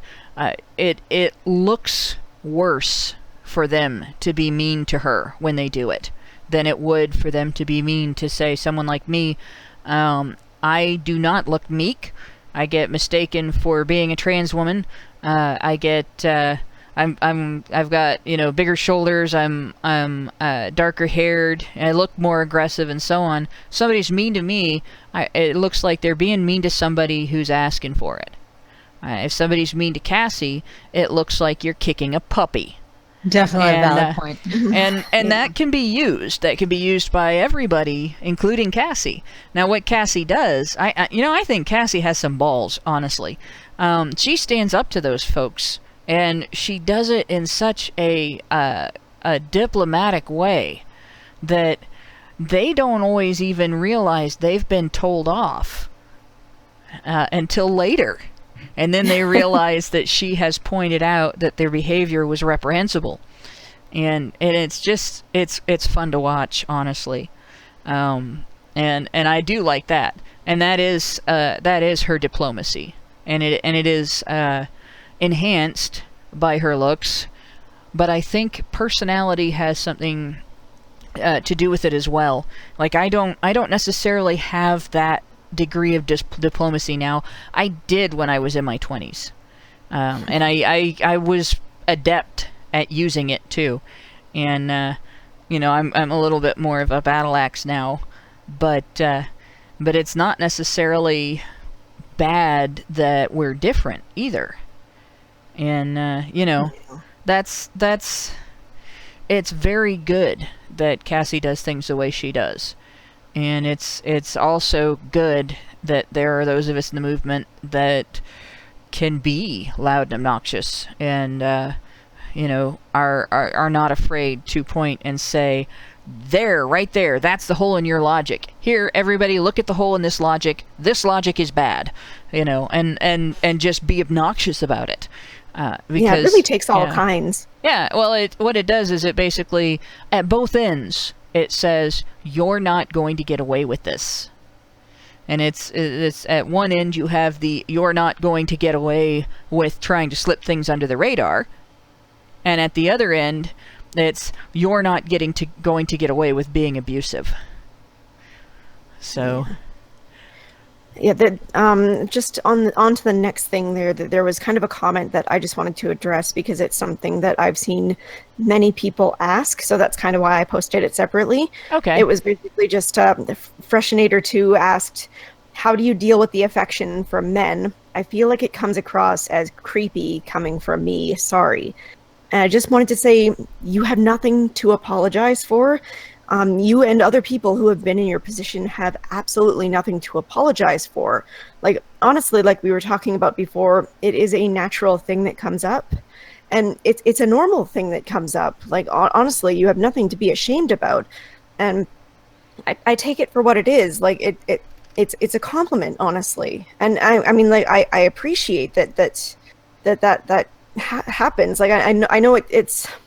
Some people really get up in arms about, oh, you're a creepy guy, and it really has this fundamental lack of understanding for like the way that men and women work and how these kinds of things can arise, and honestly, it's nothing to be ashamed about, and it happens. And I mean, just because I'm in a committed and happy relationship doesn't mean that it comes across as creepy. It's still a nice thing. It's lovely that these kinds of feelings arise, right? It's hard to explain, but I just wanted to say it doesn't at all come across as creepy. It's something that happens a lot. It's a positive thing. It's something that can arise in response to somebody showing those like compassionate feelings. So don't feel ashamed. It's something that happens, you know? Yeah. And just try and take it for what it is. One thing that really bothers me is that feminists are trying to kill a phenomenon that actually energizes colleague relationships and friendships in a way that as long as you can maintain it and as long as, you know, people are able to, I know I talk about this a lot, but effectively set, communicate, and enforce their boundaries, it's a really good thing, and that is sexual tension.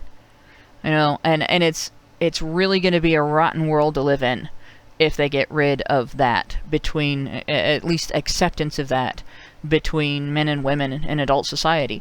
Because that's actually a very valuable bonding mechanism for people who work together and people who are close to each other.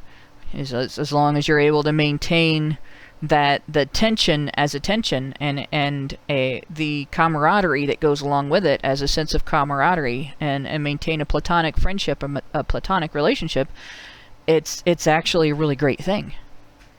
And it's upsetting to me to see that under attack. It's been a thing that I've noticed all of my life and enjoyed all of my life, and watching that die is going to hurt. If we let feminists win that one, that is going to hurt, and I think I'm not the only one that feels that way. I'm pretty sure I'm not the only one that feels that way. Yeah. Going on, we have a Mr. Unpronounceable. Let's see, Fergus O. This is in Gaelic. Dubshlane? Yeah. I'm probably butchering that. I'm assuming the H is one H is silent. This is like Gaelic and Polish both have this series of consonants where with a silent one, or they create a sound that isn't anything like any of them. So like you have HSH and it's actually k instead, or something like that. Yeah. So I'm not going to try to pronounce your last name. Gave us US $10, but didn't say anything. Then we have French Honey Badger, gave us US $5 and said, falling in love with your rescuer is called Florence Nightingale effect. I didn't know that. She actually ran into a piece of trivia that I don't actually know, or didn't actually know. There we go. And let's see, then we have Polaris 589 gave us US $5 and said, said Hannah has a mouth for war, which I do. And there have been people that have been at the other end of it that have been really bad. It's been a really bad thing. Xeranx gave us US $5 and said, feminism is anti-family. It should be expected that they would attempt to thwart occupational romances. Yeah, they are, and they would also attempt to thwart any means for male and female bonding because, honestly, if men and women are not at odds with each other, feminist power disappears. And then Tyler Preston gave us US $5 and said, "Love your guys' work. Can you tell me what is all this drama with Jordan Peterson and monogamy thing about?" Jordan Peterson's a conservative. You know, this. I don't think this is. He's more of a traditionalist conservative type. This is not an unknown thing to people, I don't think. And so there's going to be people that disagree. And it's perfectly acceptable to value the logic behind a lot of what the man says.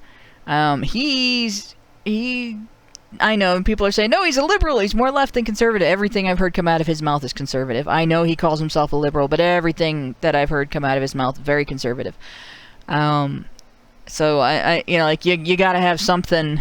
If he's Marxist or progressive or something like that, you're gonna have to show me something, because I haven't seen anything that indicates that. He's very conservative about relationships, and he talks about the potential consequences of people's actions, and you know, polygamy and polyamory and things like that.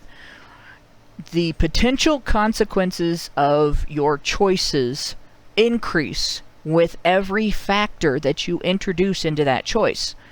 So if you're talking about a relationship choice, adding another person to the relationship is a pretty big factor.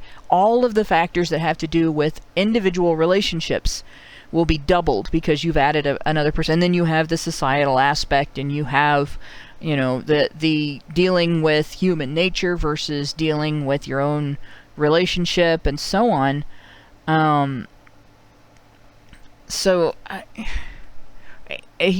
Since he deals in actions and consequences, he's going to be conservative in terms of relationships. Whatever, and I did not get to hear what he said. We have Thomas Lacrosse says he says enforced monogamy used to solve the bitter lonely men problem, and people thought he was advocating enforced monogamy. I would actually disagree with that. Enforced monogamy didn't solve the bitter lonely men problem. You still had men that couldn't get relationships. You still had men that couldn't find people to have relationships with. It couldn't bond with women and so on. And I think he may be wrong about that. He may be thinking about the ideal situation rather than the way things actually were. And especially given the fact that if you look in our history, in human history, you know, they've done some testing genetically, and they've figured out that the difference in the rate at which women reproduced versus the rate at which men reproduced indicates that in a lot of relationships, the male partner was cuckolded, and instead of having his children, the women were having children with another man, whereas, you know, the men that they were having children with were having children with their own partners and other women. So that indicates that there was still a situation of some men being cut out of the equation, even if they got married, and monogamy, even if it was enforced, wasn't necessarily successfully enforced. But if people are thinking he's advocating something because he states that it existed or describes its results, that's mistaking the way he talks about things. You know, Jordan Peterson describes circumstances and factors, and he describes phenomena and the consequences or results of those phenomena. He doesn't necessarily tell you what you should do. He just tells you what's out there and lets you draw your own conclusions. That's for the most part. I think that's something that people misunderstand about him quite a bit. Yeah.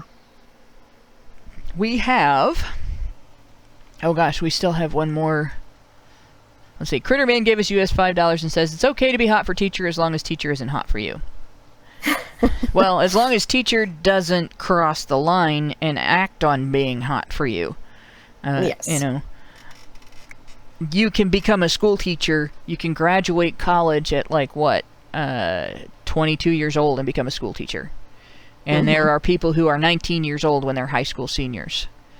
It's the sexual tension can happen under that circumstance. The line still shouldn't be crossed. Even in a university setting, there are people who can be older than their professor. The line still shouldn't be crossed. That's going to be my answer to that one. Yeah, it's okay. Sure. It's okay to have sexual tension. It's wise to avoid acting on it in every circumstance. Of course. Yeah. But I'm going to go on to the next and final. This one is the whoops. I just managed to jump back up to where I was before. The threat of withheld affection, code pink, also known as the pink whip, also known in some circles as the pussy whip. Discussion on this one is the target is admonished that his viewpoints or behavior will cause women to reject him as a mate. Examples: no woman will marry you with that attitude. Creeps like you will never get laid. And exposing feminism's response to this is an example of the logical fallacy argumentum ad baculum, the appeal to force. The accuser attempts to negate the validity of a position by pointing to some undesirable circumstance that will befall anyone who takes said position. Really, the only way to deal with the pink whip is to realize that a man's happiness and worth is not based on his romantic conquests, including marriage. So what if nobody will marry you with that attitude? You know, this doesn't work on MGTOW. Nobody's going to marry you with that attitude. Okay. That's not what I want, right? Yeah. But yeah, this doesn't MGTOW have this one covered. And honestly, men who are not MGTOW, a lot of men who are not MGTOW have this one covered. The John Wayne response to this is the perfect response, honestly. Okay, you're not interested? Fine. There are a lot of other women out there that will be. And even if they're not, I don't need you. Yeah, like, I mean, it's just like what we were talking about. They're trying to basically use incel as an insult, and it's like oh, okay, I'm so glad that you're so interested in my sex life, you weirdo. Like, maybe try addressing me for the way I'm arguing against you, or address my arguments. Like, talk to me where I'm at right now.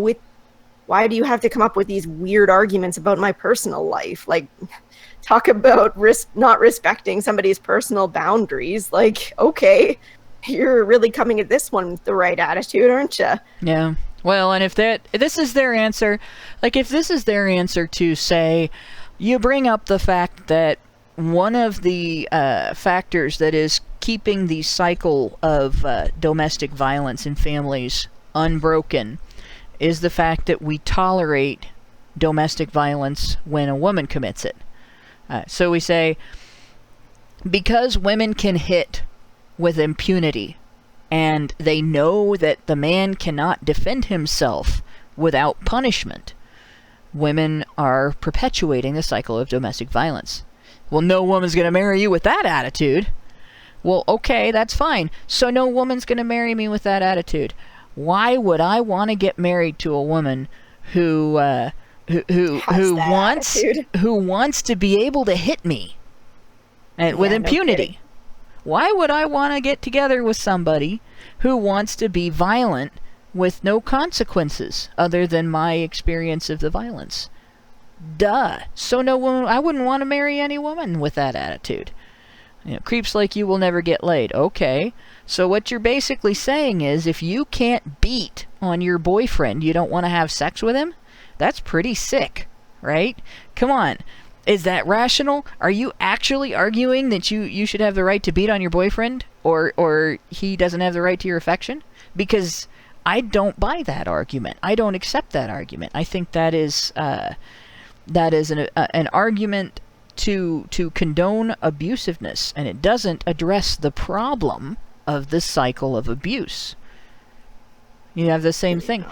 Somebody comes along and says, no woman will marry you with your attitude of wanting to be careful in your planning and not just have a kid before you get married. Okay? No woman will marry you if you're not careless. Yeah, does that kind of not prove your point of not wanting to be careless? It seems like a really bad argument. Exactly. So in addition to being turn around and say, okay, don't let the door hit you in the ass, you ask them to clarify. Are you actually arguing what it looks like you're arguing? Because you just said no woman would marry me if I argued that it's important that men's experiences be taken into consideration when we are addressing the problem of male suicide. You're arguing that I'm a creep and I will never get laid because I said it's wrong to cut off part of a baby's dick right after birth? Are you serious? Yeah, it's like, would you really want to have a son with somebody who's kind of questioning that logic? I mean, I don't know, maybe I'm just being a crazy person, but, I think that the answer kind of provides itself right there. Are you really going to advocate that based on such a sense of entitlement, or can you address my argument as it is? And that's another approach to it. So you got two things you can do there. Don't let the door hit you in the ass. Okay, no woman will marry me. Fine, I'm not interested in you either. Or are you actually making argument X? Because it looks like you're making argument X. Can you explain to me how this is not argument X? Yeah. Because that's definitely it causes them to turn around and take a look at what they just said. For sure. And Matt Williams pointed out, I'm talking about female privilege. A woman can hit a man with impunity. That's female privilege. Although I always feel bad when I hit people, so I don't know if I'd feel like it was a privilege, but it's certainly accommodating to the woman's choices in a way that allows her to do damage to someone else with impunity, and that is privilege. But and we have one more super chat, unless Prim, do you have anything else on this one? Nope, I think we chopped this one down real good. All right. So our last super chat is Mr. Roboto. He gave us US $2 and says, the answer is still 50 Shades of Grey. I don't want 50 Shades of Grey. I want 50 Shades of Red.